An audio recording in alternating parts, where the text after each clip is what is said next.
Mari kita bersatu di dalam doa. Bapa Surgawi, terima kasih atas kebaikan dan kemurahan-Mu dan keselamatan yang Kau berikan kepada kami. Pada kesempatan ini izinkan kami mempelajari firman-Mu. Dan firman-Mu ini adalah kebenaran hidup dan tiang bagi kami. Firman ini juga menjadi makanan bagi jiwa kami dan penyegaran bagi roh kami. Tuhan, kami ingin menyampaikan firman-Mu melalui bimbingan Roh Kudus-Mu. Amin.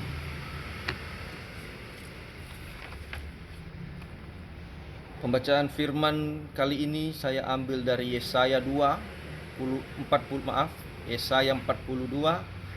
ayat 1 dan sampai ke 4. Demikian firman Allah. Lihat, itu hambaku yang kupegang, orang pilihanku yang kepadanya aku berkenan. Aku telah menaruh rohku ke atasnya supaya ia menyatakan hukum kepada bangsa-bangsa. Ia tidak akan berteriak atau menyaingkan suara atau memperdengarkan suaranya di jalan. Bulu yang patah terkuai tidak akan diputuskannya, dan sumbu yang pudar nyalanya tidak akan dipadamkannya. Tetapi dengan setia ia akan menyatakan hukum. Ia sendiri tidak akan menjadi pudar dan tidak akan patah terkuai sampai ia menyatakan hukum di bumi. Segala pulau menghadapkan pengajarannya. Salam, Yahoo, Bapak Ibu yang dikasihi dalam Tuhan. Yang saya hormati para dewan juri, pendeta, dan seluruh jemaat yang ada di tempat. Perkenalkan, nama saya Fendi Gulo, perwakilan dari wilayah 2. Dan saya juga mengucapkan terima kasih sebesar-besarnya kepada seluruh jemaat wilayah 2 yang telah memberikan kepercayaan amanah kepada saya untuk menjadi perwakilan dalam perlombaan khotbah mini ini. Di mana awalnya saya tidaklah percaya dan yakin bahwa saya bisa, karena saya tidak punya pengalaman untuk bisa berdiri di depan seluruh jemaat. Namun saya yakin dan percaya seperti tema yang saya bawakan kali ini, yaitu hamba yang percaya.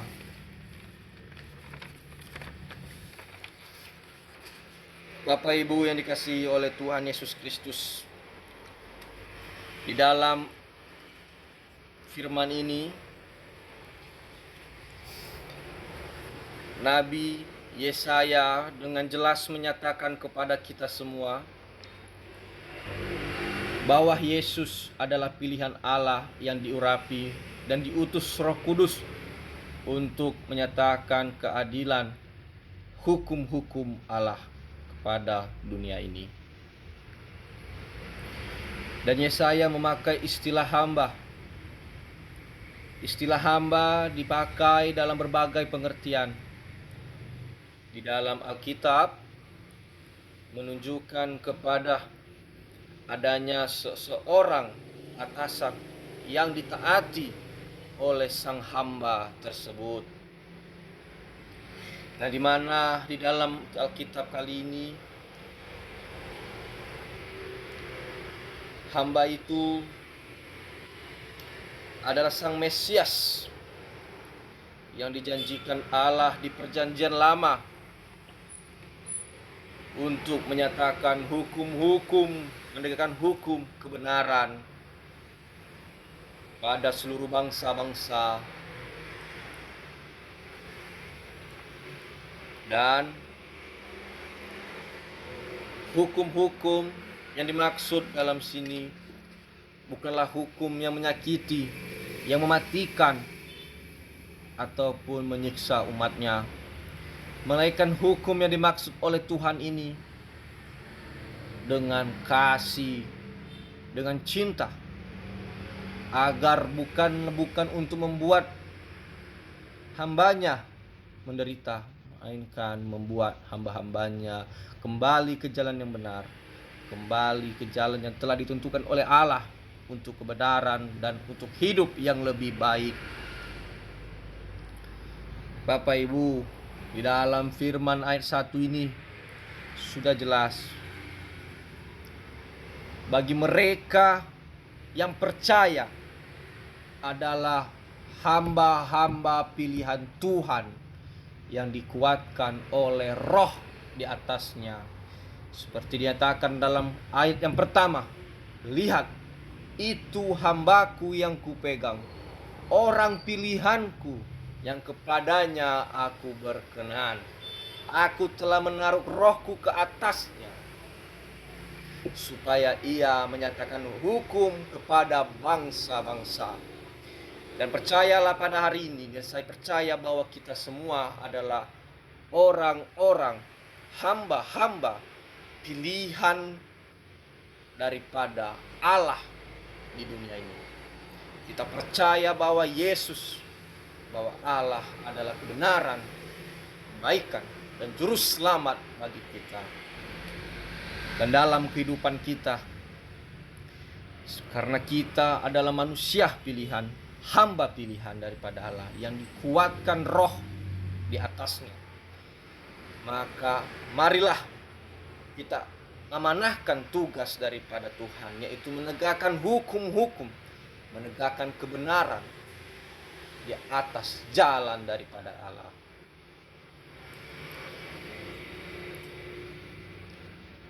Kita adalah hamba Tuhan yang dipilih dan ditugaskan memberi sukacita kepada setiap orang, membebaskan orang dari kegelapan, penderitaan. Kita diajarkan untuk peduli, untuk mencintai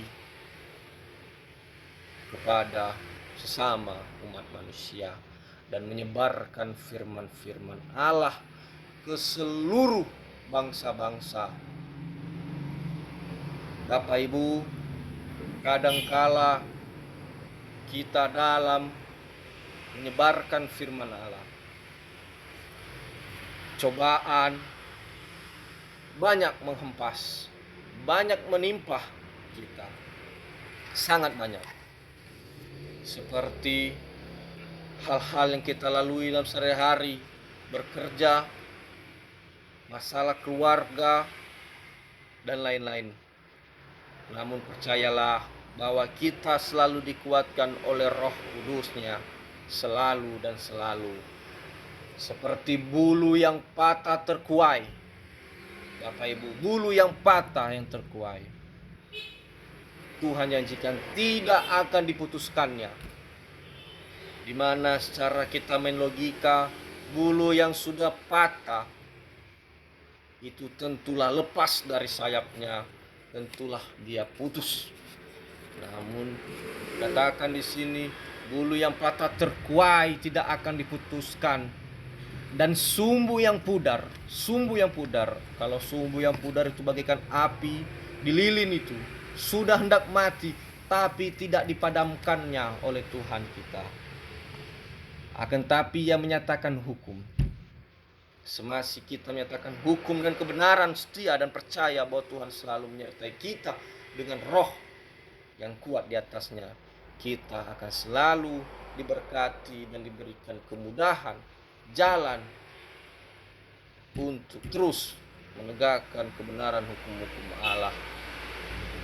Dan kita juga harus percaya dan yakin bahwa Tuhan tidak akan meninggalkan kita sejengkal pun, bahkan setitik pun Dia tidak akan bergerak dari posisinya, karena kita adalah hambanya yang telah dipegangnya, hamba yang telah dipilihnya.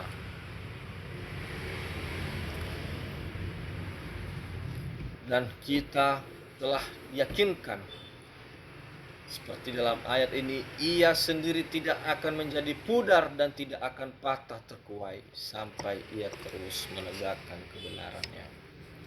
Bapak Ibu, bila kita percaya dan yakin dengan akan kuasa Tuhan, percaya bahwa kita pilihannya, percayalah Kita tidak akan pudar hati kita, tidak akan patah jiwa kita, tidak akan tergoyah kita untuk terus memuji dan memuliakan Tuhan. Bagaikan saya beri kiasan dan contoh, bagaikan guci yang ada di depan kita. Guci ini yang terbuat dari tanah liat, tanah yang awalnya tanah biasa, dipijak, mungkin juga tempat terkotor, tempat kotoran hewan ataupun apapun itu. Namun karena dia mau dibentuk, mau dan percaya kepada tuannya, sang perajinnya, hingga pada akhirnya guci yang tadinya hanyalah tanah yang kotor, tidak berguna, yang dipijak-pijak, dibentuk sekian rupa, dipercantik oleh tuannya dengan yakin dan percaya bahwa dia bisa. Dan bagaikan saja si guci ini tadinya tidak mau dibentuk, tidak mau diarahkan, tidak mau didesain. Mungkin batu tadi, tanah liat tadi akan mengeras sekeras-kerasnya dan hingga akhirnya dia akan kembali dibuang.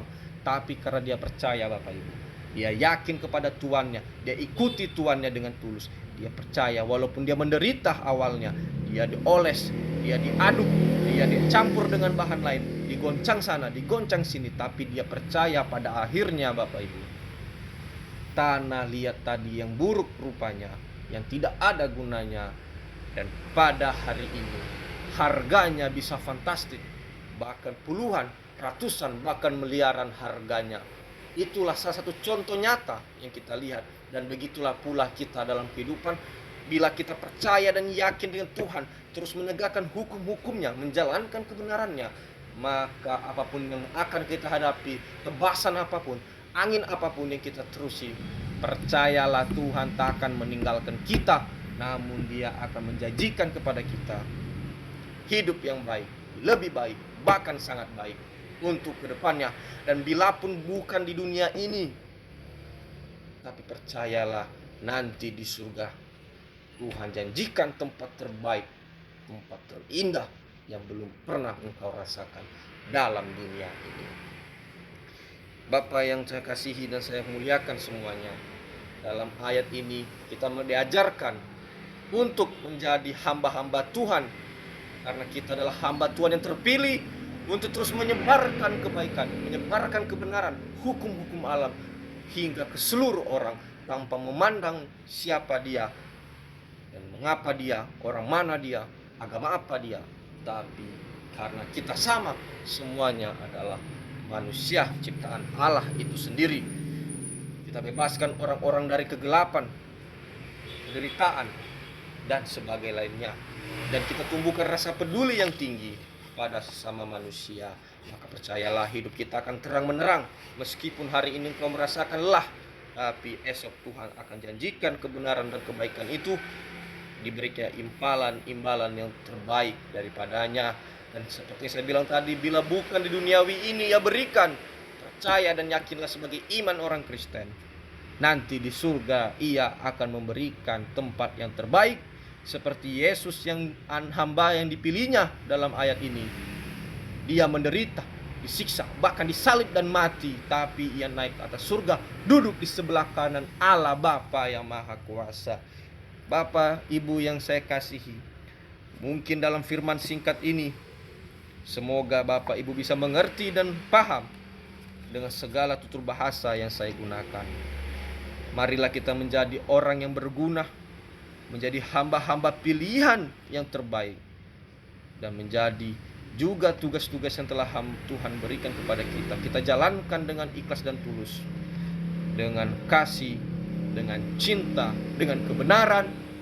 Tuhan Yesus memberkati kita semua, menyertai kita semua, menyelamatkan kita semua. Ingat, menjadi orang lebih baik bukanlah mudah. Beda dengan menjadi orang jahat, sangatlah mudah. Tetapi walaupun tak mudah, bila kita percaya, kita akan bisa menghadapinya.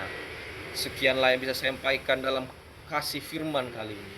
Semoga Tuhan Yesus menyertai dan menyertai kita semua, dan menjadi orang-orang pilihan Allah yang terbaik dan selalu disertai oleh Roh Kudus. Mari kita bersatu dalam doa. Ya Bapa, terima kasih atas firman dan kasih yang Kau sampaikan kepada kami. Semoga firman-firman ini menjadi terang bagi kami, menjadi penerang bagi kami, penguat bagi kami. Karena kami percaya kami adalah hamba-Mu yang Kau telah pilih dalam kasih-Mu yang Kau kuatkan dalam roh-Mu untuk terus menyatakan hukum-hukum Allah dimanapun kami berada. Inilah doa kami Bapa, dan inilah firman yang telah kami bacakan. Kiranya menjadi patokan hidup kami dan juga menjadi selalu penguat kami. Bimbinglah kami dalam roh kudus-Mu selalu. Amin, amin. Yahoo. Sekian yang saya sampaikan. Yahoo.